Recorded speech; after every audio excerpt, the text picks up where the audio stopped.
Hello, I'm Patricia Kassim, Ontario's Information and Privacy Commissioner, and you're listening to Info Matters, a podcast about people, privacy, and access to information. We dive into conversations with people from all walks of life and hear real stories about the access and privacy issues that matter most to them.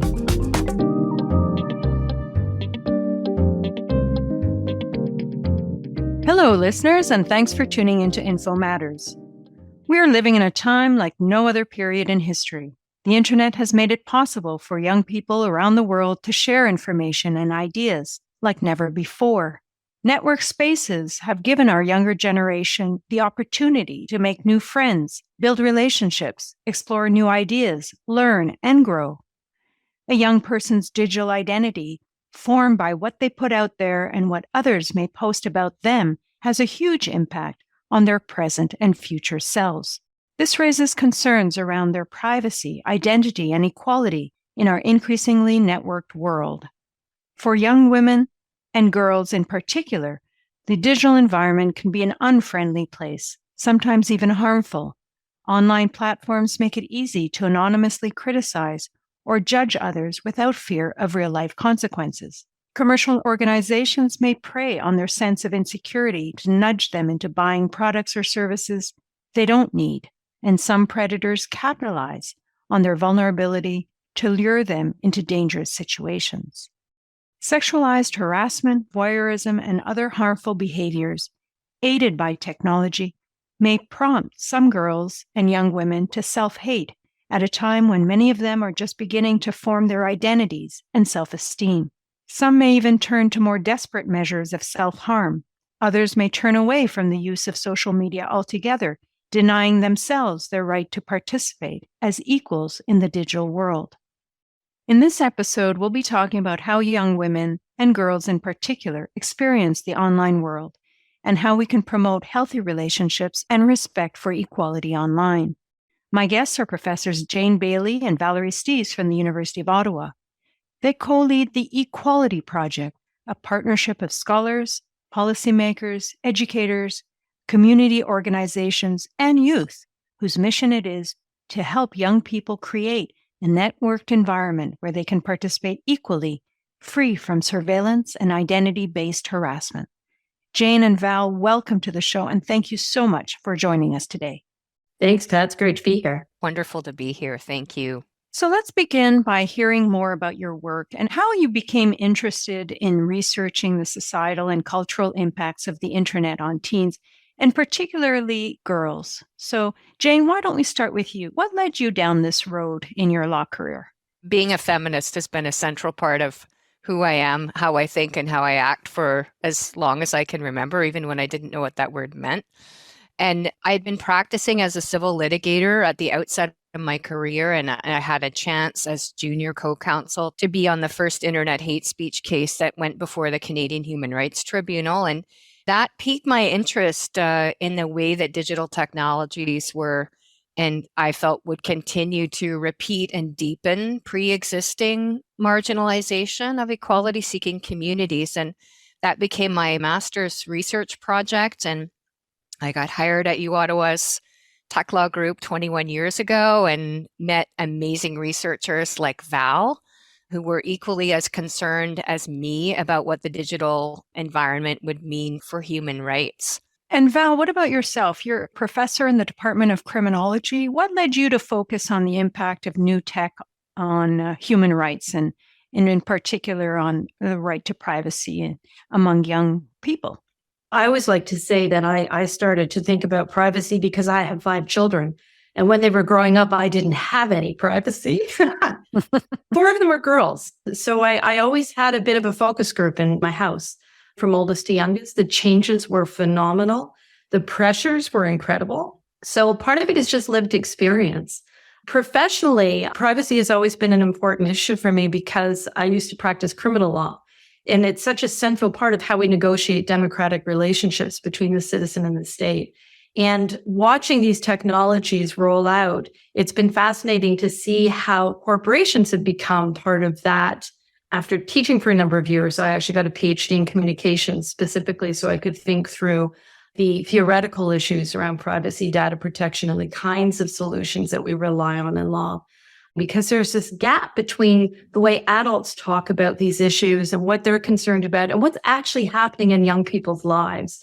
It's really incumbent upon us to think really carefully about the types of policy solutions that we need that are going to really reflect kids' interests and perspectives and lived experiences. I wanted to ask you to tell us a little bit more about the Equality Project, which I understand builds on your earlier eGirls project. What were some of its goals when you started out? So when I look back, I see this clear line between eGirls and equality, because girls and young women, when we'd spoken to them in the eGirls project, had sent a pretty clear message, like really in no uncertain terms, that they were very tired of being told what to do and what not to do. While it seemed like data-hungry corporations that they saw were feeding them stereotypes and setting them up for conflict and harassment, seemed to be attracting so little attention. And I remember a conversation with Val and me and co-researchers about, where would we go after eGirls? And we talked about the goal of creating a digital environment that kids wanted and what they deserved. And we knew, based on what girls and young women had told us, that corporate practices really had to be a central component of that. The prior tendency to sort of focus on what girls were doing, what parents were doing, and so forth wasn't going to sort of lead us to the environment that we would hope for and that kids deserve. One of the things that really became apparent when we were doing eGirls was that the corporate design of the sites was setting kids up for this form of judgment, where it was leading them into conflict with each other, but also creating issues for them when it came to just kind of navigating through their social lives. So it really became important to interrogate the commercial design of the sites.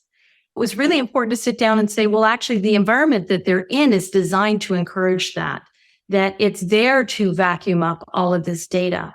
So I would say one of the biggest changes over time is watching young people's perspective shift as they became aware of this process. They realized that they were under observation. They realized corporations were interested in them.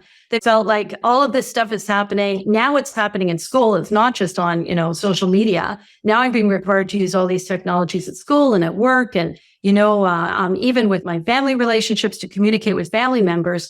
And there's nothing I can do about it because I can't stop being pulled into this corporate relationship that I really don't want to be in. I would say in the last couple of years when we've been in the field, I think it's moved beyond that. I think they're angry about it now, especially in schools. Like we've done a lot of work on personalized learning applications and the collection of kids' data and how it's fed back to them and what they feel about the surveillance they're experiencing in education. And a lot of it is, what is wrong with you guys? Leave us alone. We don't want to participate in the corporatization of everything. So I would say that's probably the biggest shift over that period of time. A couple of years ago, I'm sure you'll remember, there was a former Facebook employee, Frances Haugen, who testified before a U.S. Senate subcommittee after leaking some internal research showing that the company knew about Instagram's negative impact on some teens, including the toxic risks to their mental health. Did that testimony surprise you, or did that resonate with your own findings about social media platforms in general? Young people have been telling us that for years. We have spent a lot of time going through terms of use agreements and privacy policies and trying to track the data because it's so non-transparent. And everything that we found as we undertook that research indicated that this is intentional. It's not intentional in the sense that you got a bunch of people sitting in a room saying, let's create an environment that's really bad for kids. It's intentional in the sense that you've got a group of people sitting in a room saying, if we can get access to this, we can commodify it in ways that will lead to a lot of profit.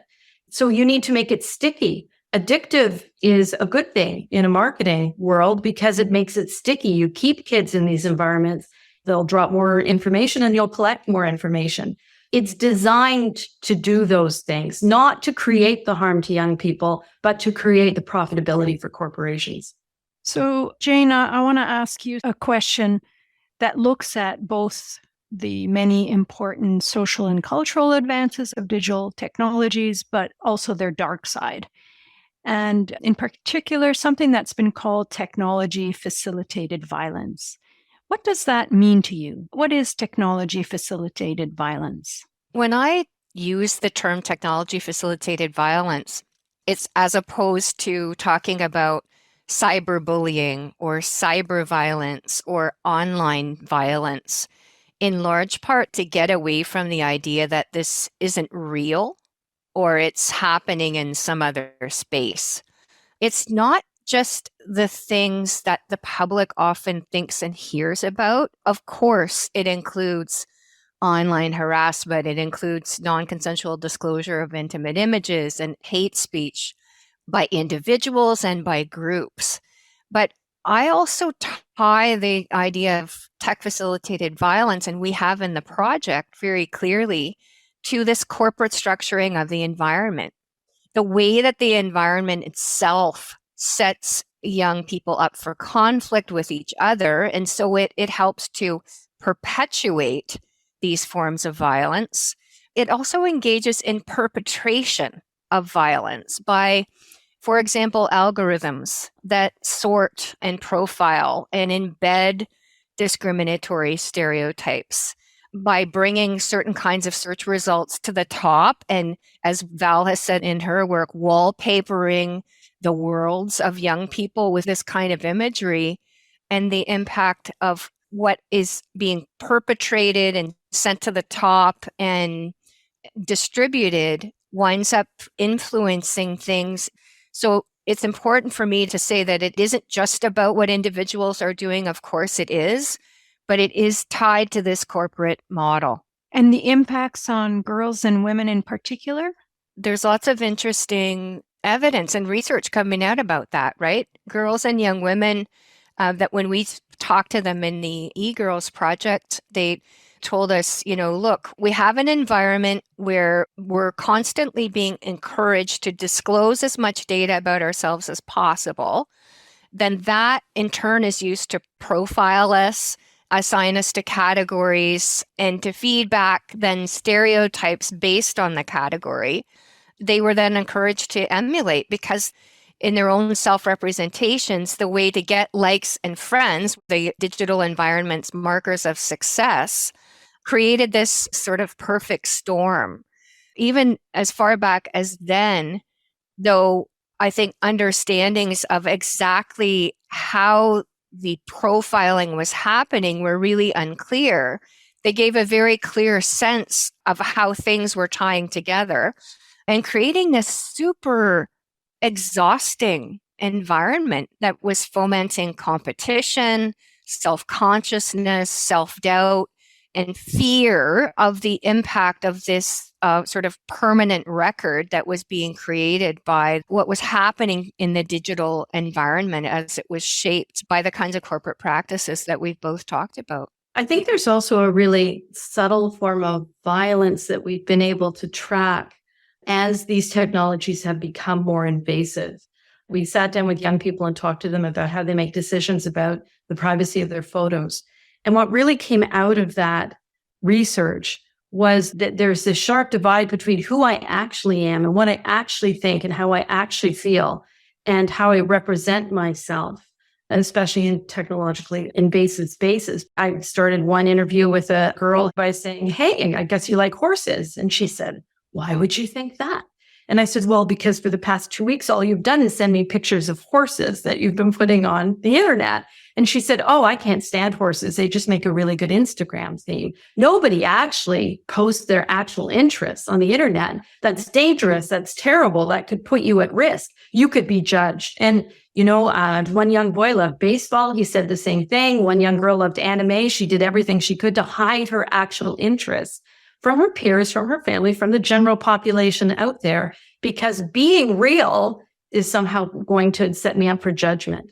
Mm-hmm. There's a lot of self-censoring going on among young people from your research findings, which is a concerning realization that in order to protect themselves, they actually have to hide who they are and be less real certainly not what we want to encourage among our younger generation. So let me turn to a very complex issue of education and what role education can play in helping young girls and women to protect themselves, but also to participate fully and equally in a digital online world. I think the first group we have to educate are policymakers and adults, actually, teachers, parents. Adults are really concerned about these issues.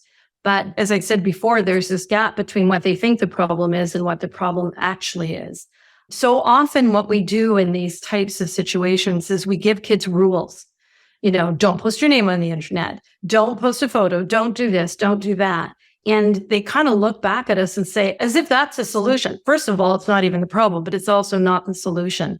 So I think a lot of this really requires the deepest form of education, which is grounded in informed dialogue between people.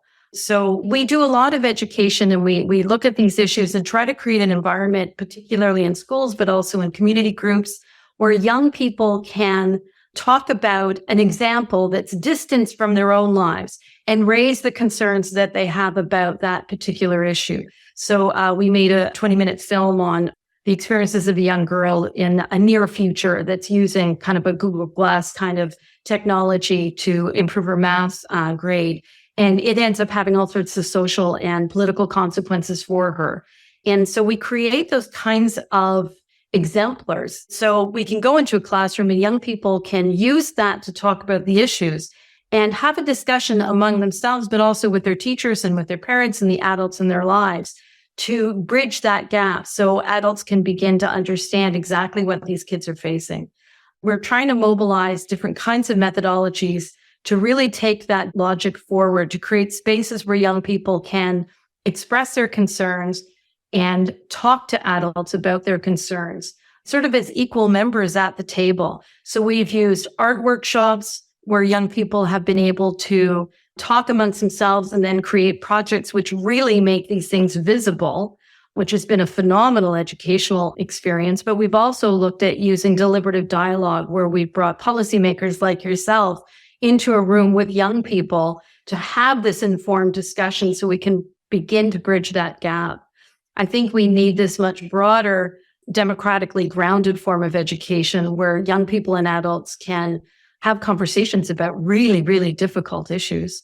The way gender plays out online, the way race plays out online, the kinds of conflicts that they're seeing in these spaces.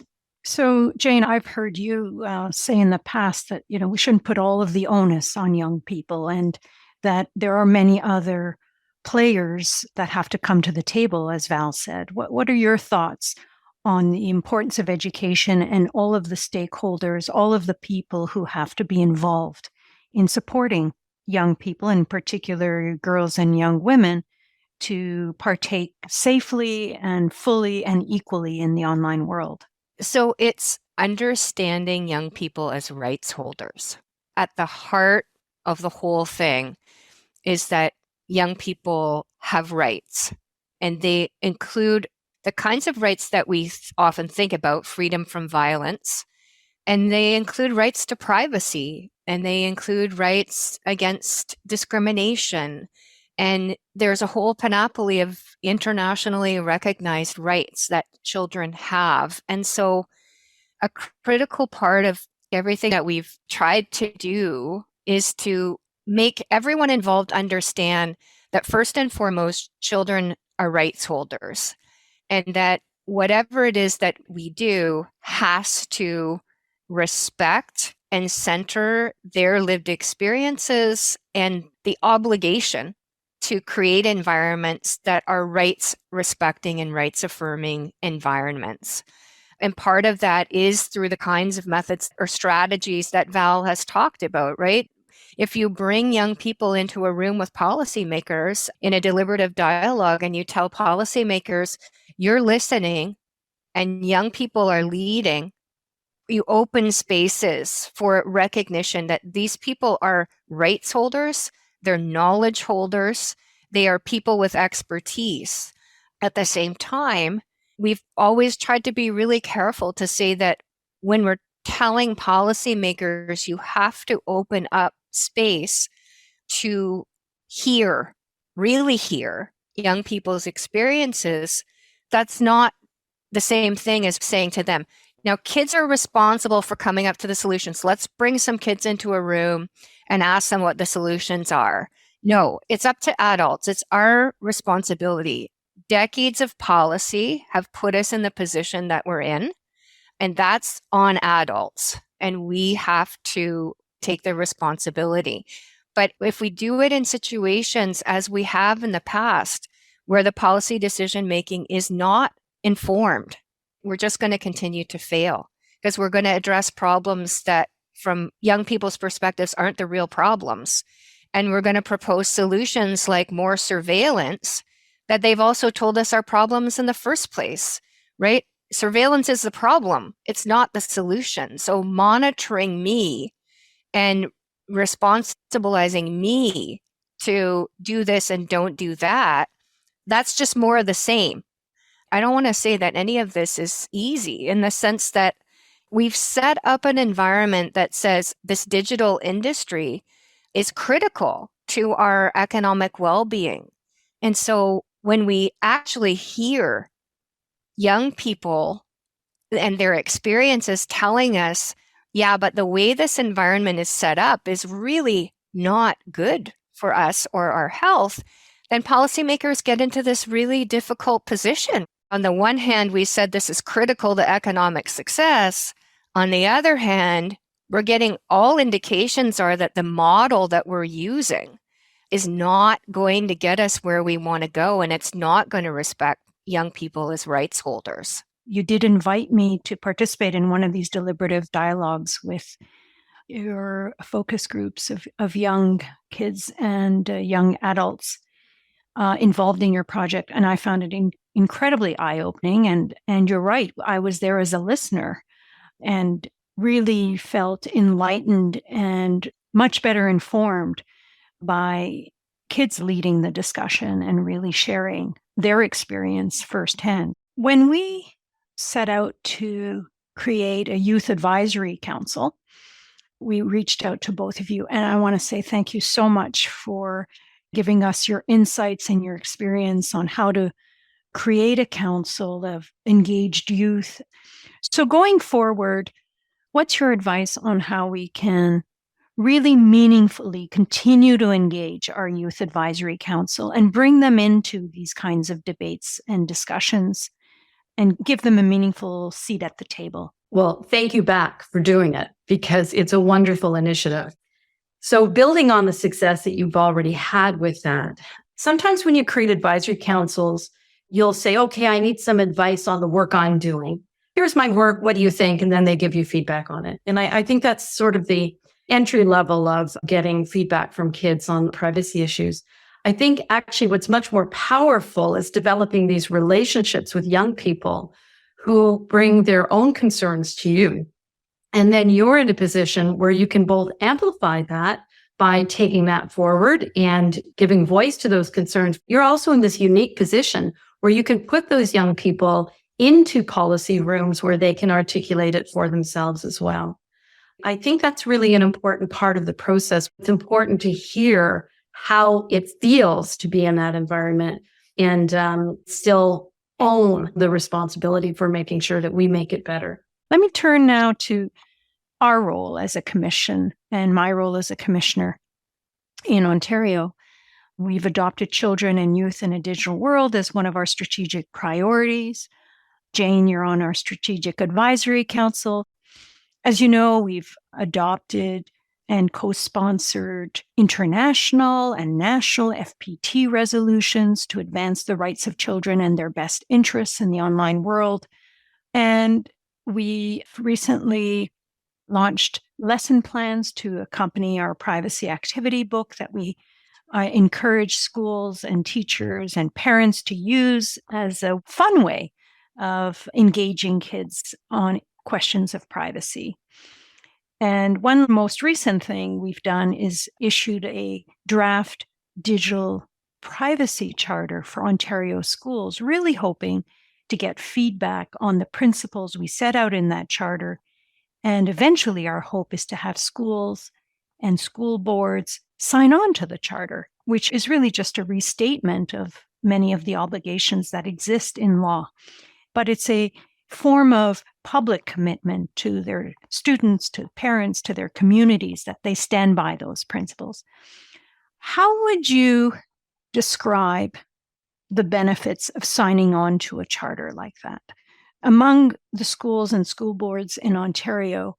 I think a big part of it is to signal to the public that you are a rights-respecting institution, that you are someone who centers the very people that are meant to be centered in the education system, which is young people themselves. And so to be a leader on that issue, I would think is sort of ideally what every educator wants. And I suppose the trick to it is that then once you've taken the position, you got to walk the walk, right? You can't just say you're committing to it, because when you do commit to it, then you're held to it, right? And that's really important. That doesn't mean that you're always going to get it right. Probably not going to always get it right. It centers you as an institution that says, we're so committed to this that we're willing to come out and publicly endorse this, knowing that it opens up conversations about how to get this right, and to recognize that we're going to make mistakes and accept that. But it's inviting that necessary dialogue that Val talked about. Jane and Val, thank you so much for joining us on the show and sharing your insights from your research, which I, for one, have been following for years. Your work sheds light on what we can all do to help foster healthy relationships and respect for equality online. For listeners who want to learn more about the Equality Project, there are links in the show notes to this episode. We've also included links to other Info Matters episodes about privacy and access issues facing children and youth. The IPC has free activity books and lesson plans to teach kids about privacy that are available on our website at ipc.on.ca. All of these resources are a must-have for parents, teachers, and kids, and we really hope they help spark some interesting conversations in schools and around the dinner table at home. You can always call or email our office for assistance and general information about Ontario's access and privacy laws. We've come to the end of another episode. Thank you all so much for listening, and until next time. I'm Patricia Kassim, Ontario's Information and Privacy Commissioner, and this has been Info Matters. If you enjoy the podcast, leave us a rating or review. If there's an access or privacy topic you'd like us to explore on a future episode, we'd love to hear from you. Send us a tweet at IPC Info Privacy or email us at podcast@ipc.on.ca. Thanks for listening, and please join us again for more conversations about people, privacy, and access to information. If it matters to you, it matters to me.